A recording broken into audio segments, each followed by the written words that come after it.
യഹോവയുടെ വചനം പരിവർത്തിക്കാൻ പോകുകയാ, ദൈവത്തിന്റെ വചനം പരിവർത്തിക്കാൻ പോകുകയാ. അങ്ങനെയെങ്കിൽ ഈ ദേശത്തെ നോക്കി വിളിച്ചു പറയുക, പാഴായ അനുഭവമാണോ, ശൂന്യമായ അനുഭവമാണോ, ഇരുള നിറഞ്ഞ അനുഭവമാണോ?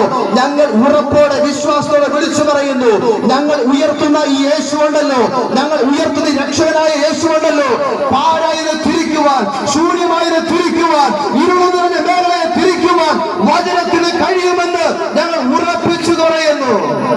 വചനം ചിലതിനെ തിരിക്കുവാനായിത്തീരും. വെള്ളിയും പൊന്നും കൊടുക്കുന്നവരുടെയൊക്കെ പേര് ആർക്കറിയാമായിരിക്കും? ഈ മുടന്തനായ വ്യക്തിക്ക് അറിയായിരിക്കും.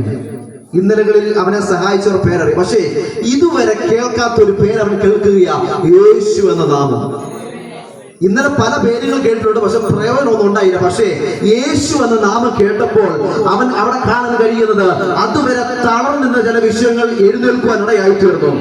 അങ്ങനെയെങ്കിൽ ആത്മാവിനോട് ദൂത് കൈമാറുകയാണ്, നിങ്ങളെ എഴുന്നേൽപ്പിക്കണമെങ്കിൽ ലോകപ്രകാരമുള്ള ഒരു നാമത്തിനും എഴുന്നേൽപ്പിക്കാൻ കഴിയത്തില്ല. നിങ്ങളുടെ വിശ്വത്തിനുമേൽ നിങ്ങളെ എഴുന്നേൽപ്പിക്കണമെങ്കിൽ അത് യേശു എന്ന നാമത്തിന് മാത്രം, യേശു എന്ന നാമത്തിന് മാത്രം.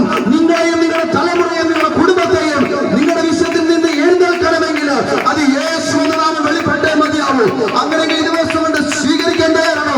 യേശു എന്ന നാമം വെളിപ്പെടാൻ പോകുക, യേശു എന്ന നാമം വെളിപ്പെടാൻ പോകുക. ഇന്നിവിടെ മീറ്റിംഗ് ക്രമീകരിച്ചത് വെറുതെയല്ല, യേശു എന്ന നാമത്തെ വിളിച്ചു പറയുവാൻ, യേശു എന്ന നാമത്തെ പരിചയപ്പെടുത്താൻ വേണ്ടിയാ ഞങ്ങൾ ഇവിടെ ആയിരിക്കുന്നത്. ഇന്നലെ പല പേരുകൾ കേട്ടപ്പോൾ ഒരു ചലനവും നടന്നില്ല. ശരിയാ, ലോകപ്രകാരം നിങ്ങൾ എന്ത് കേട്ടാലും ഒരു ചലനവും നടക്കാൻ പോകുന്നില്ല.